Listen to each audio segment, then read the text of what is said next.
Before our next speaker and presentation, I wanted to share that second Julia Butterfly Hill clip.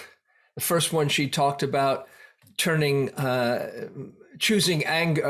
love instead of anger, and this one is on expressing that love and caring as fierce compassion. So, Jesse, can we have that? The beautiful thing for me is that through love, I can transform my anger, my rage, my cynicism into what I call fierce compassion. That it doesn't lose its teeth. I got a little bit of an edge to me. I don't know if you've realized that tonight or not. I'm not sure. I have a little bit of an edge. And people ask me that a lot because some people are so attached to the anger is what sources them. They ask me, well, if I were to give up my anger, what would I do? Like, my anger is what gets me out of bed in the morning. I'm like, well, why is it that anger gets you out of bed? Why do you choose that instead of love? Like, it's actually just a choice. But in the space of choosing to transform through love, I don't lose the edge. I don't lose the fierceness of my passion. But fierce compassion gets the chainsaw of judgment out of the space and gets me present to every breath is a miracle. How do I want to live my life in a way that honors that miracle? Wow. I get goosebumps when I get present to that. That's such a more joyful way to live life. Joy, awakening joy. Joy gets awakened every moment that I get judgment out of the space, get love in the space, and get myself in service to love. Because ultimately, my service to others is about bowing to the feet of love every day and saying, what would love have me think in this moment? What would love have me say in this moment? And what would love have me do in this moment? We may or may not win. We may or may not lose. Who knows? We don't have the crystal ball. But what I do know is every day that I wake up and choose to think, speak, and act in love, I won. And hopefully others win as a result.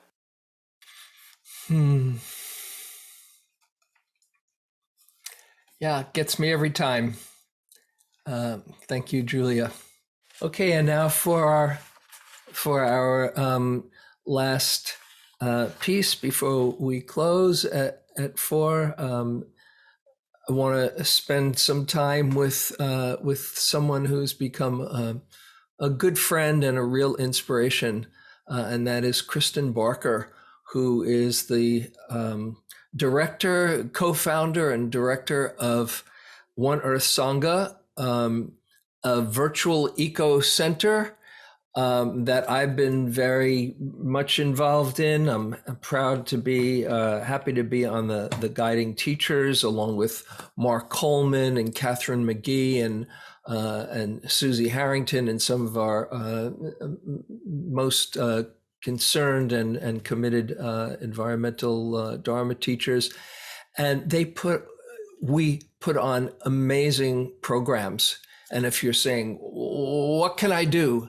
I direct you to our One Earth Sangha Eco Center, and I want to invite Kristin first to have some opening words about her work there and what we do, and then we can have a conversation and include others in that as well.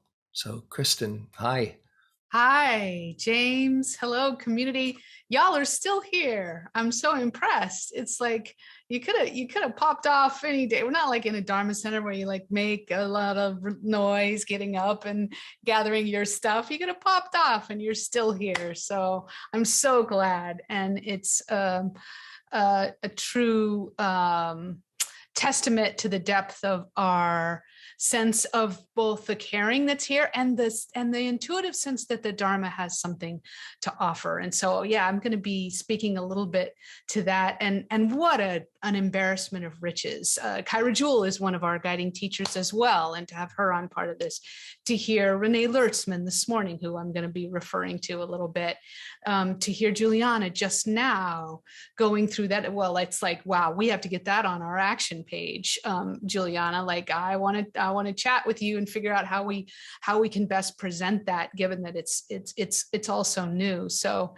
it's really exciting what's underway here. And so the place that I wanted to start was to really validate first I must touch into the place that I'm in. So I'm coming to you from the Piscataway lands. Colonial name is Washington, D.C. This is the Potomac River Valley. And I have to say that I am also very much with my home, my birthplace. I was born and raised in New Mexico, and there are active fires there, historical because of their timing. Places are burning that I know and love, places that in no small way raised me. Cottonwood, Ponderosa pine, all the rooted communities, four-legged ones, the native peoples there, the Hemis, the Zuni, the Navajo, the Latino communities, the white communities that have lost their lives or lost their homes. I just really want to be with them in Arizona as well, the active fires that are there. And of course, around the world, we know this is happening, not just here in the US, not just to my home, but this is part of the space that we're in. I also want to honor the memory of Win Bruce, 50-year-old man who was part of the Eco Sangha in Boulder, Colorado. He set himself on fire on the Supreme Court plaza on Friday afternoon, and his actions fall in the tradition of self-immolation, as monastics have done through the ages to protest the social rules of the day. And he was protesting inaction on climate by the U.S. government writ large. And Kritit Kenko, a friend of One Earth Sangha, many of us know her work here. Kyra Jewel mentioned her, Zen Buddhist priest and a friend, said that his death was not a suicide, but a deeply fearless act of compassion. So given that his wish was to call attention and galvanize our compassionate response, may we here honor him and carry that forward. So let's reflect then on a little bit about that which brings us together, this overlap of Dharma ways of looking, Dharma practices, and this crisis, this really quite radical invitation to turn towards what is happening and to remain on that very shaky edge that can feel like a knife's edge, to be truly with it. To neither fall this way off into despair or that way into the false refuge of distraction, to neither give in to the panic or the rush to happy talk. This practice gives us such clear instructions on how to remain, how to stay with what is difficult, to bring mindfulness and genuine curiosity, genuine interest to this moment. So there are, as has been spoken so many times today, profound, and I would argue largely untapped wisdom and practice resources for us here. We are just getting started, friends. And so I ask you, how are you framing your practice on the cushion? How do you frame what we're doing here together when it brings in these ecological concerns? It may be helpful, but to you, does it count? Is it the stuff we do before we do the stuff that really matters? I give you a Catholic theologian, Carmody Gray. It is true that we have no time to waste, that we have to act with complete decisiveness. But it is an illusion to think that reflecting deeply and acting are in some kind of tension, or that they are opposites. A member of a bomb disposal quad has to become more calm the less time there is, has to draw more deeply on her understanding of how bombs work the less time she has. She mustn't react to the situation, she must respond. And then, with apologies to for the gendered language here, Thomas Merton, he who attempts to act and do things for others and for the world without deepening his own self-understanding, freedom, integrity, and capacity to love will not have anything to give to others. So yes, as Renee was saying, to move quickly, we need to slow down. So I'm going to offer, kind of in some ways building on what Kyra Jewel was saying and giving further support to what Juliana was just referencing in terms of who's in front and what's in the center. So much of the Dharma is really, really helpful to us. And I suggest that some of the ways that some of us here might be holding this moment can actually get in the way. Can we support each other in not only transforming our love into action, but ensuring the effectiveness of our action? We need to move quickly. To move quickly, we need to slow down. I'm going to push that further. We need to slow down in order not to thwart our own responsiveness, in order to not make matters worse. You heard Renee's incredible insight in that we can make matters worse by triggering the other's sense of feeling judged. No one wants to feel judged or shamed or blamed. But yet, if you look at mainstream environmental movement strategies, there's been a lot of shame and blame. Projecting on the other that they don't care or they don't care enough, or you're being hypocritical, you care, you say you care, but look what you're doing. When in reality, we all have this anxiety, this inner conflict about, are we doing enough? What can I do about this world? And some of us, I will really argue, some of us, because of the culture wars, that care for the earth must be sent underground. There is preference falsification perhaps underway here. So grabbing people by the shoulders and insisting that they wake up.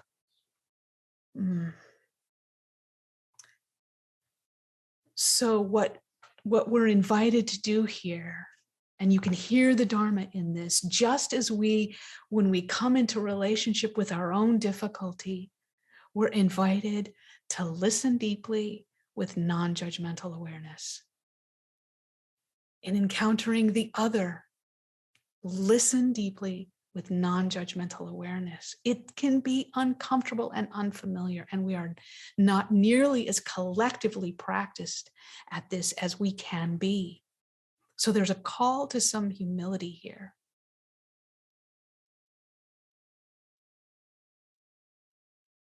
In a way, it's like we've been saying that people don't care enough and we need to move quickly. And as white people who are largely controlling these narratives and movements and messages, we have it right. It's in the signs we carry. It's in our press releases.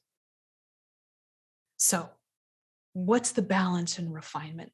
Not throwing out what's beautiful and wholesome and necessary here, but what do we need to bring in? As has been mentioned here, we can affirm the exquisite, essential insights of Dharma, bring humility as well, listening to others and listening to other traditions, just as Juliana was just saying. Something really essential to offer. Because the risk here is that we are self-ennobling. So I'm going to bring in Kyle Pois-White. He's from University of Michigan. The world we are saving, we as white Europeans, I count myself in that, of European descent, isn't for many communities their dystopia. It's already fragmented, torn asunder. So this is questioning the notion of Anthropocene, that it started with the Industrial Revolution. Nay, these folks are saying this separation began a long time ago. The white Europeans, again, of which I am a part, objectifying nature for use and abuse. And as Kyra Jewell named, this is the mindset of domination. So conceptually separating ourselves from earth and then elevating ourselves above the land, then actually taking land from people and people from land. So when did the Anthropocene begin? According to who? So you can see why it would feel really pretty terrible for these folks, especially these voting blocs who have historically been voting much stronger than white folks do in general, BIPOCs reliably voting for environmental concerns. Indigenous folks saying, this is not new. And then here comes the white people saying, oh my, we're destroying the earth. None so righteous as the recently converted. A good friend of mine said that to me many, many years ago. I might appreciate the pain in receiving that, taking the way that we can take over the conversation. So I'm going to push the challenge even a little bit more. Challenging, White calls it challenging the epistemology of crisis. The insight here is that, yes, I'm not questioning the science whatsoever. We've seen the graphs, we've seen the projection. We are headed to a real storm and real difficulty is on the way. And it does take the focus and attentiveness that we generally don't see, the prioritization of this issue. I'm totally with you. And for other people and other communities, worlds have died. When you are the last one speaking the language, when you see all the nature on which you and your communities rely in order to be who you are, it is of no solace that your conquerors' children will survive. Your world has died, is dying. So this is not without precedent. And there are lessons to be learned from folks who have gone through those moments in history and have something really deep to offer us. And I'll speak to that in a moment. But our panic and urgency can sometimes turn into what, remember Naomi Klein's book before this changes everything was called shock doctrine. How panic and urgency can solidify authoritarian power. And this is how we get to what was spoken to earlier about the movement into great authoritarianism. So the fixing mindset, the elevation of crisis, this is panic, a cliff is coming. We have an alternative of shifting to maturity, mindful, regenerative continuance. Oh, that's good. I mean, I don't know what the whole phrase is, but there's something in there that we can combine together. This is maybe the through that Joanna was speaking to in that video clip. We'll get through this, honey. Not all of us, but really none of it. I mean, what do we get through anyway? What is it that we're worried about? What is it that we are trying to save? So what happens to us when we think about regenerative continuance? What happens to the narrative of we're doomed and it's too late? These are the ways that our framing can thwart our own sustainability, our own ability to continue to show up. And for you, even hearing that, do you have the concern that such a framing will undermine determination?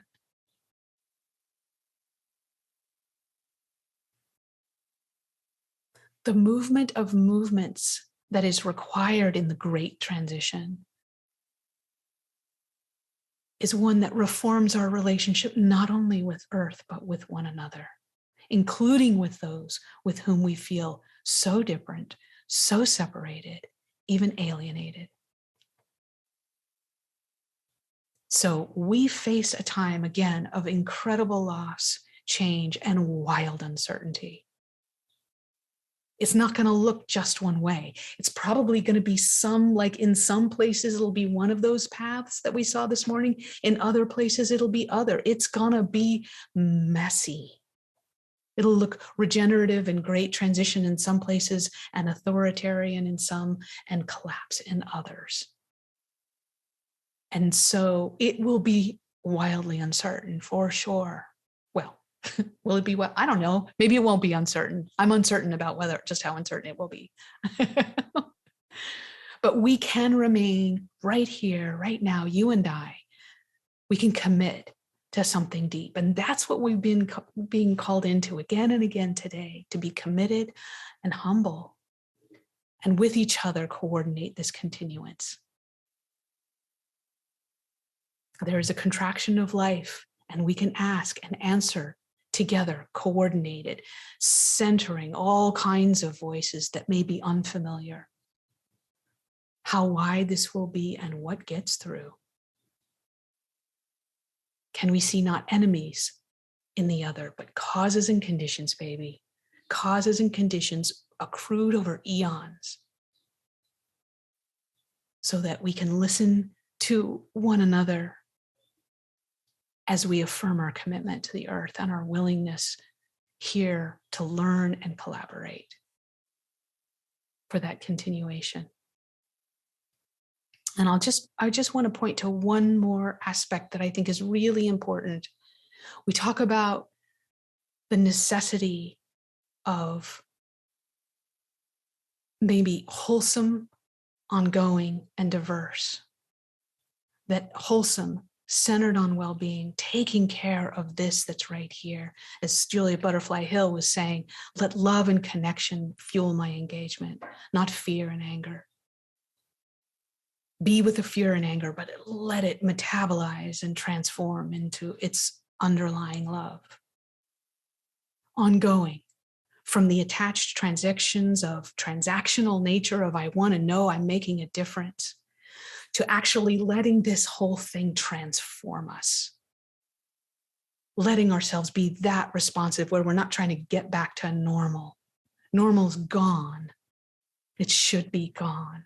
For normal was really brutal for many, many beings. So letting this transform us at every level. This is not a transaction where I check in, show up, and then get back to my life. The seeds you plant may not sprout for 50 years. Let it be so. So with the abolition movement. So with every great movement. Correction on some deep harm.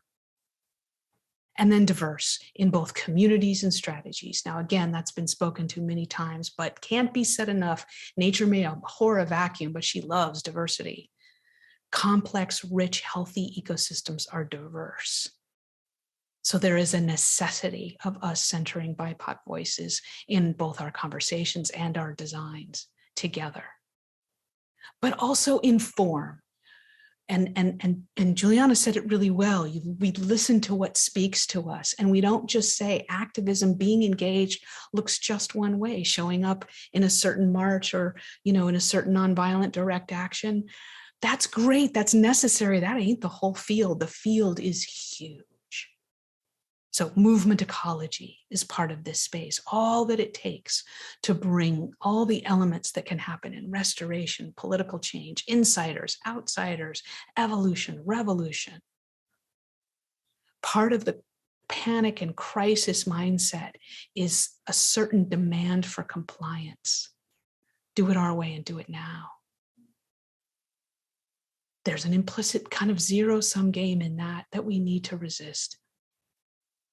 So let's support each other's calling, and let's support the integration of these moments. You go ahead and work on gun control, countering structural racism, a free and honest press, protecting and restoring democratic institutions, educating women and girls. I'm going to be over here working on climate or species laws, protecting species. So these have different timescales and require different expertise, but they need to learn from each other. We need to not recruit each other and say, this is where everybody needs to be, is working on my issue. Okay, so the good news, if there is a good news, that ecological degradation is everywhere. It's really think global, act local. It's right around you. All these issues are happening. And so with our website, as I was just mentioning. We need to get Juliana's work on here, but I'm going to show me all seeing my screen. Okay. Yeah, I'm watching James head. Okay. So we have a page where we try to keep really great resources, articles and resources about engagement. So here's our featured calls to action. And I want to get Juliana's regeneration project here. But the David Suzuki Foundation has a really great resources. Stop the Money Pipeline, Moving Your Money. And then we try to keep this very current to just what's happening now. We're also going to be creating a community bulletin board where you can submit your own things that you've heard about, and they don't have to go through us. We'll just approve it and it'll show up, so that this can be not just what we notice going on, but what you notice on. So we're going to crowdsource engagement opportunities, as it were. Okay, so James, I think maybe I'll just point out here the Ecosattva training. So I'll just say briefly that the Ecosattva training is a place, if you know, there's been a lot of webinars of late, which are fantastic. And these kind of gatherings are so beautiful. And this, with the Ecosattva training, is an 8-part extended course that's designed for you to move through, hopefully with a small group of people, to go together into this space, to explore and first affirm the gifts, to touch into gratitude, to touch into the supportiveness of Sangha, the earth, and then to open to the difficulty, to open fully to the dimensions of the challenge that we're up against. And then you're supported in the training to be with the uncertainty, to open and to remain. Because it's only in that openness, when the cup is emptied, so to speak, that true resonance, true responsiveness can emerge. And then we invite responsiveness in, grounded in Dharma. What does it look like to engage? How do I want to keep this going in a way where I don't get burned out and I don't lose myself in it, but neither do I absent myself the cause? So each session has inquiries and practices, teachings, and follow-up resources. But I got to tell you, the true value of this thing is actually not the course itself. It's coming together with others and opening up this and learning and being together in this with a hopefully really supportive structure, to normalize love as well as grief and fear and anger, to normalize our confusion and support each other with getting in touch and seeing anew and discovering what is here for us in this powerful time on planet Earth. Okay, so James, I think you were going to ask me a few questions, but I don't know if we're out of time. Mm-hmm. No, I have some things. First, I want to thank you for all the tireless work you've done for the last years. It's quite extraordinary. And now that there's some traction behind us, we have so many good things to offer. And the thing about community, I just want to make a point, and then I'll ask you a few questions. Every time I've either done a climate day or been part of a conversation, a group discussion, it often can start out with, "Whoa, this is too much," or "This is pretty heavy," or "Where do we go from here?" And just in the coming together, we're not feeling alone. There's a sense of, "Oh, that was a good thing to do. Oh, that was I feel somewhat re-inspired and connected that I'm not alone." So the idea of One Earth Sangha really points to it all. And whether you are involved in the programs that One Earth Sangha puts on, or whatever you put on, or getting involved with others, just makes all the difference in the world. And going through that Ecosattva training is quite extraordinary, getting some people together to do it with. So I want to ask. I'll just say something. I think about what's happening there is that in part because we get the signals both from ourselves and the culture and sometimes each other that this is overwhelming, that this is not manageable. And somehow it's like there's this pressure. We know that it's happening. I mean, this is part of what Renee Lertzman research shows, is that we're all kind of paying this psychological tax because we know it's happening. So it's painful to actually hold it inside. So when we come into the relationship with others and we're really supported by the structure and by the practices, that which has not had a space to be can be named and spoken, and then we don't die. We don't get completely overwhelmed or just collapse into, it's actually workable. We can be with it. And that by itself can be a revelation, and one that I think so many people who take the training, say that was one of the most valuable parts, is just being able to speak these things and then not getting turned inside out about it. It's like, oh, I can breathe with this. Beautiful. So one of the things that I keep on coming back to is an Angeles Ehring quote that says, "Action absorbs anxiety." That when we harness out all of that anxiety into action and make it collective action with others who are with us, there's a place for that anxiety to be constructive. And I want to ask you any thoughts you have about how to transform the inertia that can easily come from despair or hopelessness or overwhelm into inspired action. How to get past that inertia and saying, okay, I'm gonna do it. And any thoughts you have on that? I'm really just curious. Yeah. Well, I would say a couple of different things. I think because the culture isn't really supporting us in these kinds of earth relationships, the mainstream culture, but by that I mean there's certainly plenty of cultures around the world that do, but because we're actually learning together, so this stuff is not evidently presented to a lot of us. We really have to look, where am I going to find the place that I'm really going to invest myself, and then to do it and take risks and have it be unfamiliar and keep showing up and it's like dating or something, it's really risky and vulnerable. I just want to point out that going into a new space with new people, I mean, yeah, you can bring a Dharma friend, that'll help, but these things feel emotionally unfamiliar and risky, and we're not sure how we fit in.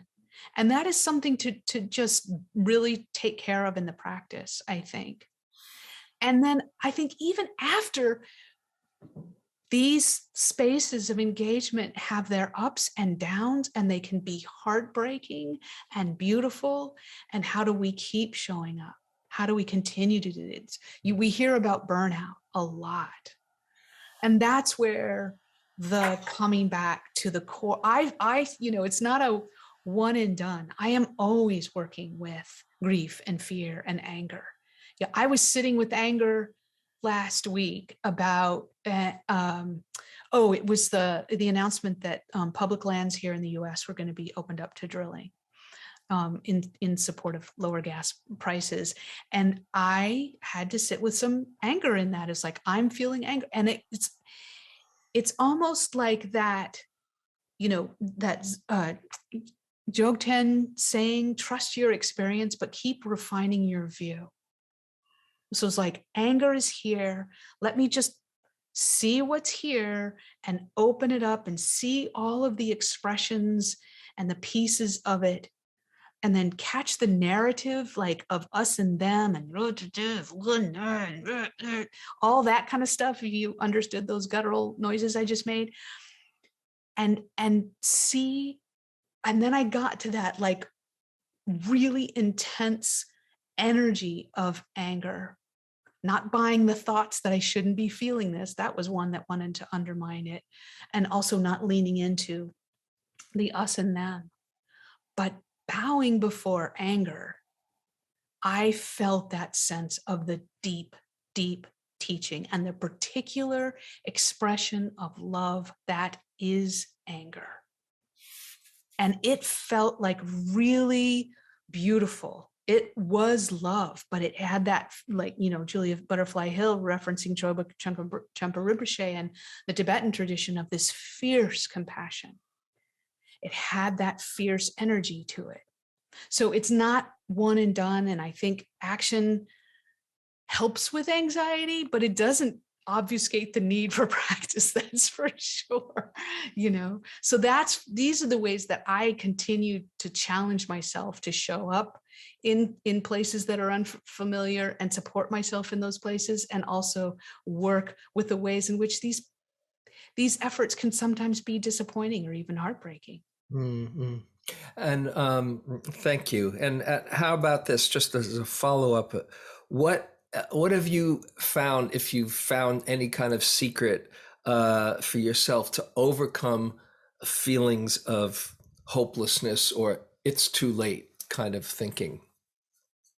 Yeah, that is a really pervasive, and I think, as I was saying, kind of undermining narrative. So what I do is I question the too late for what, too late for who. What is it that I'm trying to save here? Too late for 1999 culture in America? Yes, way too late for that. The kinds of experiences and the way we know our society to be is it will be going through some dramatic changes. But if I can through my actions protect one community, whether it be human or non-human, that will be worth it. Let me dedicate myself to this contraction of life and what goes through. May it be a certain kind of wisdom that gets through. May it be some certain beauty. One community, it's not going to be me and it's not going to be my descendants. That's not my business. I am in the business of that regenerative continuance. That's what I'm going to dedicate myself. And that is here. That's not out in the future. That dedication to regenerative continuance is right here. Come what may. In some ways, it's above my pay grade, as they say, right? So I think that despair, it actually falsely knows what's coming. Mm-hmm. We don't know what people and the earth, and we don't know what's in store for us. We do know there's a huge set of changes and threat underway, and that the dominance and violence, the slow violence that's characterized going back eons, is coming to a head, just as was so beautifully laid out this morning in terms of the Earth's carrying capacity and the limits of that. So we were hitting the limits, and it's going to be painful. Every ecological correction of a species is painful. It involves loss and death. But Carmody Gray said this as well, or no, maybe it was somebody else. Anyway, somebody said the cultures that center death do the best. So the 5 remembrances that we have here in our tradition, and the ironic enlivening that can happen when we practice with the reality of death, not to be escaped, cannot be escaped. Something, the world begins to shimmer. And there's energy here that wasn't there before. Thank you. Those 5 remembrances, for those who aren't familiar with them, is I am not above, not beyond aging. I will age if you live long enough. I am not beyond illness. This body will become ill and sick. I'm not beyond death. This body is not beyond death. Everything and everyone near and dear to me, I will be separated from, and that I am the owner of my karma, my actions and my habits and my choices. That's my true possessions. Well, and as far as that comment about getting over the too late thinking, one way I have of thinking of it is that sooner or later everybody will wake up to the truth of what's happening, and I don't know when that sooner or later is, but I know that the sooner that happens, the less suffering for all of us. And so I'm going to do whatever I can to make it on the sooner side. And that's good enough for me. Beautiful. Yeah, I think there's also this sense of once we really shifted ourselves to it, especially as super sensitive types, there can be this feeling of I'm not doing enough, even when I'm doing a lot. Mm-hmm. Still not doing enough because it's not changing out there or whatever. And this is where the practice of sufficiency, that's usually spoken of in terms of I have enough and I can be happy with that. But what about I am enough? I'm doing enough. I'm doing my part. I can only do what is in the scope of for a human being to do. And let me not underestimate the impact of that, but also let's stress out and say, I have to do this on my own, being with others, but also just going, there's wonderful meaningfulness for me here. And I'm just going to dedicate myself to that. Julia talks about it. Julia Butterfly Hill talks about it as undertaking the joyful responsibility, because if you do it from joy or from love or from caring, it's so much more energizing and magnetizing, as I've said before, that there's life-giving support when you're coming from that place. Yeah, it's almost self-sustaining in that way. Yeah, beautiful. So I want to, just in the few moments we have left, I want to lead people in a last reflection. So, Kristin, so good to be with you and to feel the wave of your energy for so long now, and continuing to do all the beautiful work you're doing, and hope that One Earth Sangha is a platform and a family for all of us. If you're looking how to get involved, where do I get started? Start with going to One Earth Sangha or the Regeneration website. Yeah, indeed. And thank you, James. Thank you to all the presenters who are still here. It's been an honor to be with you. So here we are at the end of our day, and I want to invite you to reflect for yourself. I'm remembering Julia Butterfly Hill. She's as you saw, such an inspiring speaker, and people come to her after her lectures, and they come up to her and they say, "Oh, Julia, you've inspired me so much," and her response is usually, "Oh, that's so wonderful. Inspired you to do what?" And that's what we're being called on, to just find what inspires us and to do it from love. And so, the One Earth Sangha has the Eco-Sattva training, and this is becoming a bodhisattva for the earth. Whether it's turning off your lights as an act of loving kindness for the earth, or eating a plant-based burger as your loving kindness practice. There's lots of small little things that you can do, and there's other things that really might move you. So, having gone through this whole day, I invite you to just close your eyes for a few moments, if you will. And once again, I invite you to get in touch with your love for this planet, for the miracle that we're all sharing here.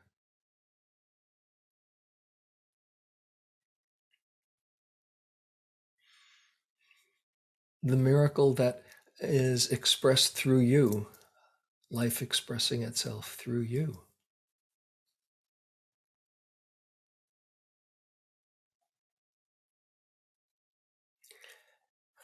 And to see your practice in that context of beyond merely to find some release from stress or some quiet and some peace, inner peace, but to see it as a gift to all of us and to the planet.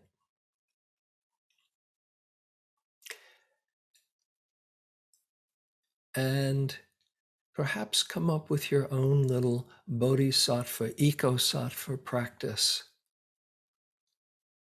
these next days, weeks, months. What can you do out of your love for the earth?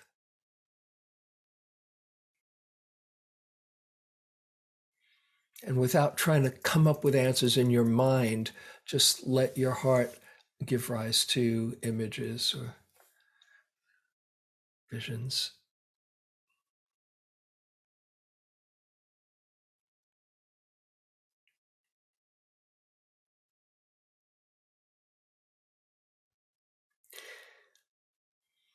And whatever comes to you, if it feels like a genuine movement of the heart, see if you can put that image or that vision into a few words that convey that commitment, and say it as a pledge to yourself and to the planet.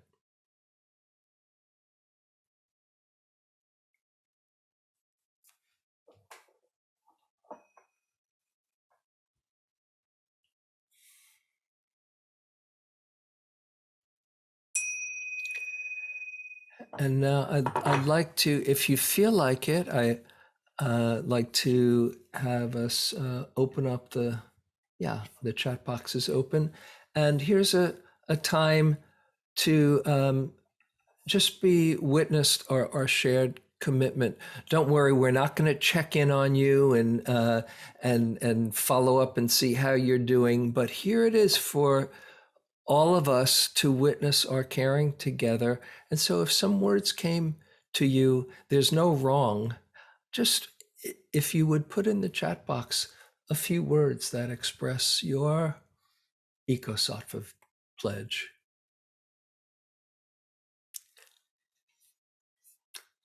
Don't be shy. Come on, I want to see what your how you're manifesting. Come on.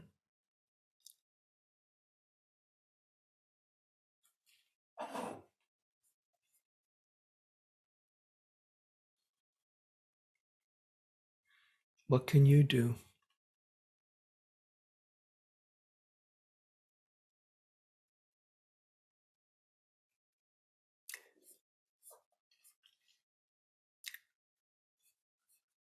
Bring mindfulness and love to every action and decision.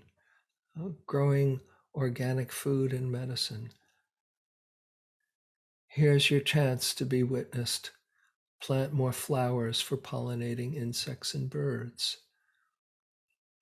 Something great for me to look at in my yard.